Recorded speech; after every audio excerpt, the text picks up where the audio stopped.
In 1947, Andy Dufresne, a banker from Maine, is found guilty of murdering his wife and her lover, a golf pro. As Maine does not have the death penalty, he receives 2 consecutive life sentences and is sent to the infamous Shawshank prison. Despite continuously professing his innocence, Andy's distant and calculated demeanor convinces everyone otherwise. Meanwhile, Ellis Boyd Redding, also known as Red, is up for parole after serving 20 years at Shawshank for his own crime. Although his parole application is rejected, Red remains unfazed. Inside the prison, he's known as the go-to guy for smuggling goods.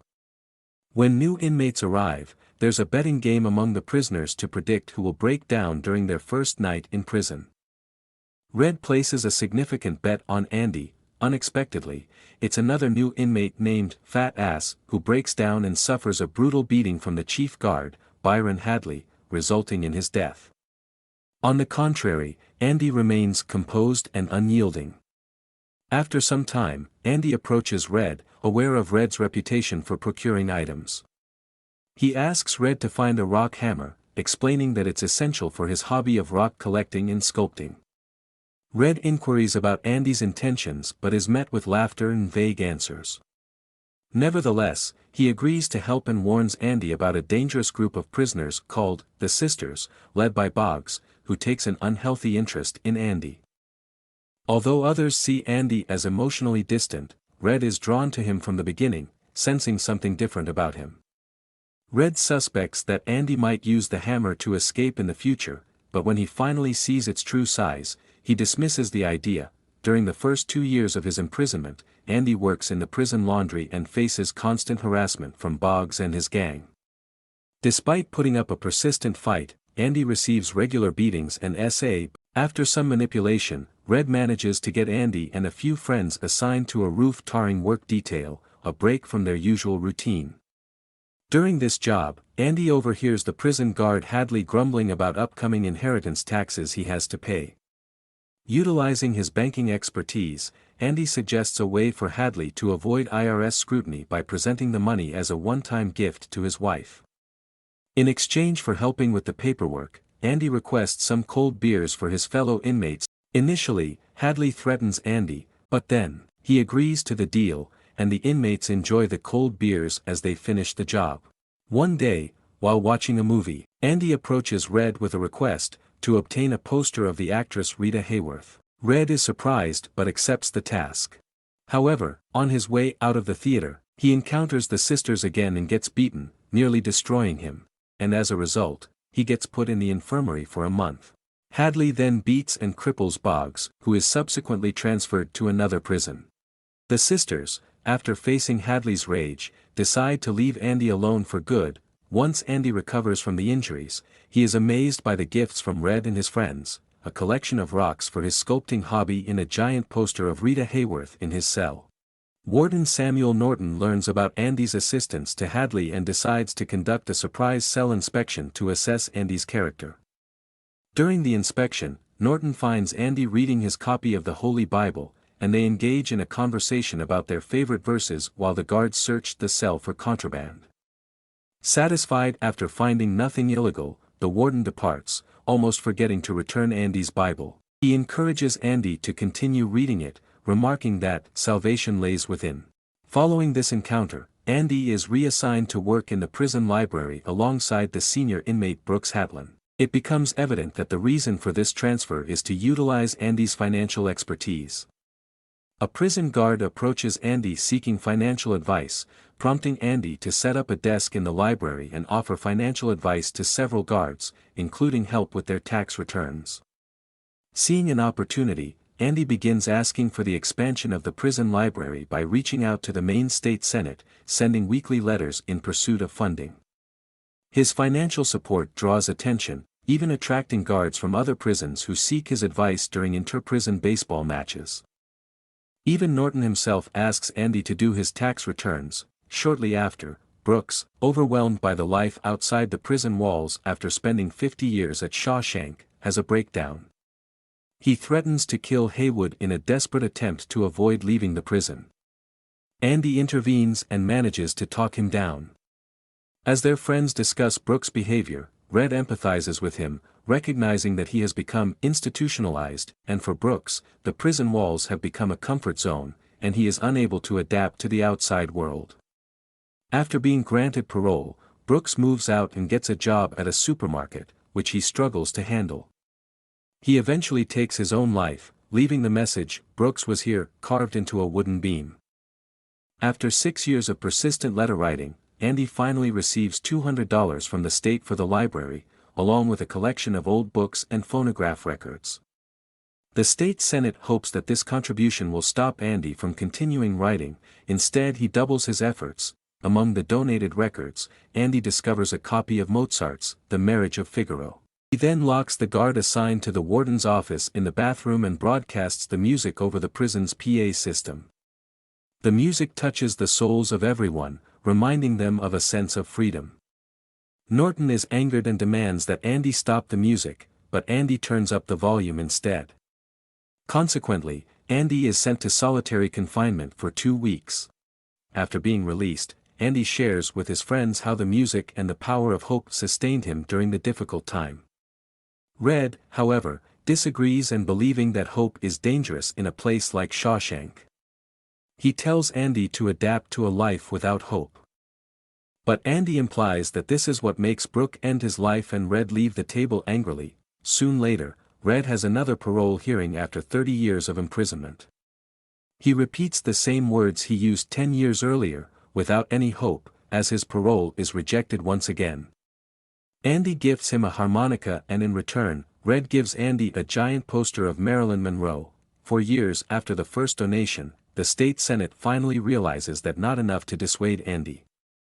So they grant him a budget of $500 annually to develop his library. With this budget, Andy makes smart deals with book clubs and charities, transforming the library into one of the finest in the state, which he names after Brooks.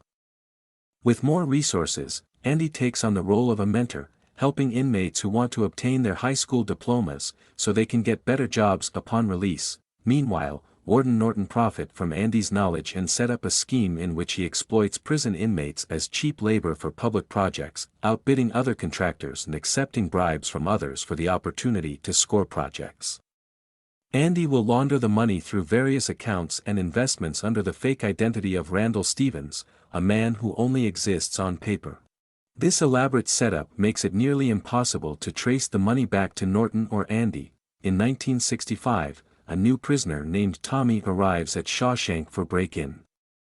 Tommy becomes friends with Andy and Red, and they notice his potential for a different path in life. Andy encourages him to pursue education and offers to help him earn his high school equivalency diploma. Tommy takes the opportunity seriously and becomes a good student, but when he struggles during the exam and tosses his paper into the trash. But Andy retrieves and sends it anyway. Upon learning about Andy's case, Tommy shares a shocking story about a former cellmate who boasted about committing the murders for which Andy was wrongly convicted. Filled with hope, Andy approaches Warden Norton, believing that Tommy's testimony could grant him a new trial. However, Norton reacts with anger and throws Andy into solitary confinement for a month. Tommy receives news of passing the exam while Andy is in solitary, giving Andy a small moment of joy. However, later, Tommy is taken outside at night for a private meeting with the warden. The warden pretends to offer Tommy a chance to testify on Andy's behalf, but then orders Hadley to shoot him dead, preventing any possibility of revealing the truth. When the warden visits Andy in solitary, he lies about Tommy's escape attempt and threatens to take drastic actions if Andy stops working for him. Andy refuses to be controlled any longer. Norton gets angry and leaves, leaving Andy to serve another month in solitary to consider his decision. After Andy is released from solitary confinement, he has a conversation with Red. He opens up about his late wife and the immense love he felt for her. He blames himself for her death, despite not pulling the trigger. Looking ahead, Andy shares his dreams and plans for life beyond prison. He speaks of Zihuatanejo, a beautiful beach town on the Pacific coast of Mexico, where he imagines living the rest of his life, managing a hotel. Andy invites Red to join him, but Red declines, believing that he is too far gone. Similar to Brooks, Red expresses his concern, criticizing Andy for allowing Hope to play with his emotions, warning him that it will only lead to destruction. Andy agrees and prepares to leave, but before doing so, he asks Red if he knows the Buxton, Maine area. He describes a particular hay field where a large oak tree stands at the end of a stone wall. Andy makes Red promise that if he ever gets parole, he will find that oak tree and retrieve something hidden among the stones, without revealing what it is. Red, though worried about his friend's mental state, promises to fulfill this request. Red's worries increase when he learns that Andy has asked Haywood for a 6-foot rope, and he's afraid that Andy is contemplating ending his life. Meanwhile, Norton continues to exploit Andy, even assigning him tasks such as shining his shoes and send his suit to be dry cleaned before leaving. Once Andy is back in his cell, the guards turn off the lights, leaving Red feeling extremely anxious and concerned for his friend in the other cell. The following morning, there is no sign of Andy during the morning call. The guard yells and proceeds to his cell. At the same time, Norton discovers Andy's shoes in his shoe box instead of his own. The prison goes on high alert as an announcement is made about a missing inmate. Norton rushes to Andy's now empty cell and Red is brought in for questioning, but he insists that he knows nothing. Norton gets super angry and begins tossing Andy's sculpted rocks around the cell. One of the rocks breaks the poster on the wall, revealing a tunnel. It becomes evident that Andy had been meticulously planning an escape for years. Through a series of flashbacks told by Red, shortly after obtaining his rock hammer, Andy had discovered that the material of the cell wall was suitable for digging. Andy used a giant poster of Rita Hayworth to conceal it and spent years secretly digging at night with his rock hammer. He hid the dig-out dirt in his pockets and during his daily walks, empty it in the courtyard. The previous night, Andy wore Norton's clothes underneath his prison clothes, luckily get in without anyone notice the shiny shoes he had. He carefully packed his belongings, including some important papers and Norton's clothes, into a plastic bag, which he tied to himself using the rope. Through the hole, Andy made his daring escape, following the tunnel that led him to a space between the prison's walls. There, he discovered a sewer main line and managed to break it open. Crawling through 500 yards of raw sewage in the pipe, Andy finally gets in a brook outside of the prison. The search team later found his prison clothes, a bar of soap, and his used rock hammer. Meanwhile, Andy makes his way to the Maine National Bank in Portland, using the identity of Randall Stevens, with all the necessary documentation.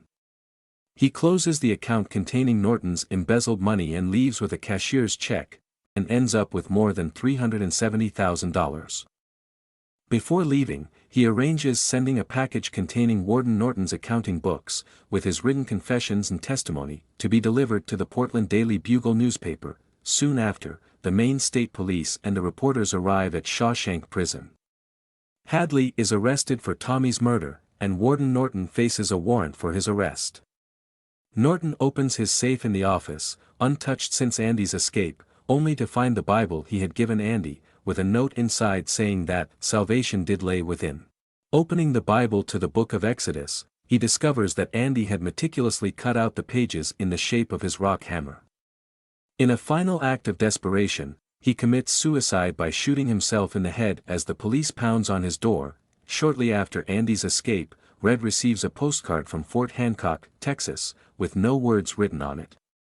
He interprets it as a signal that Andy successfully made it to Mexico and achieved his freedom. However, Red deeply misses his friend. At his next parole hearing in 1967, Red candidly speaks to the parole board about the concept of rehabilitation, calling it a mere justification for their jobs. He expresses profound regret for his past actions. Not because of his time in prison, but because he now recognizes the wrongs he committed. His plea is finally granted, and he is released on parole. Red begins his new life by living and working in the same places where Brooks had once lived. He frequently passes by a pawn shop displaying various guns in its window, but he resists the temptation to return to prison, keeping the promise he made to Andy. Instead, he decides to buy a compass from the pawn shop. Following Andy's instructions, Red hitchhikes to Buxton and locates the stone wall Andy described. Just as Andy had told him, a large black stone conceals a small box containing a large sum of money and instructions to join him. Before leaving the halfway house, Red carves a new message into the wooden beam, alongside Brooks's. Brooks was here, so was Red. He disregards his parole restrictions, knowing that authorities are unlikely to initiate a massive manhunt for an old crook like him. Without hesitation, Red takes a bus to Fort Hancock, crosses into Mexico, and finally reunites with Andy on a Pacific Coast beach, exactly as Andy had imagined.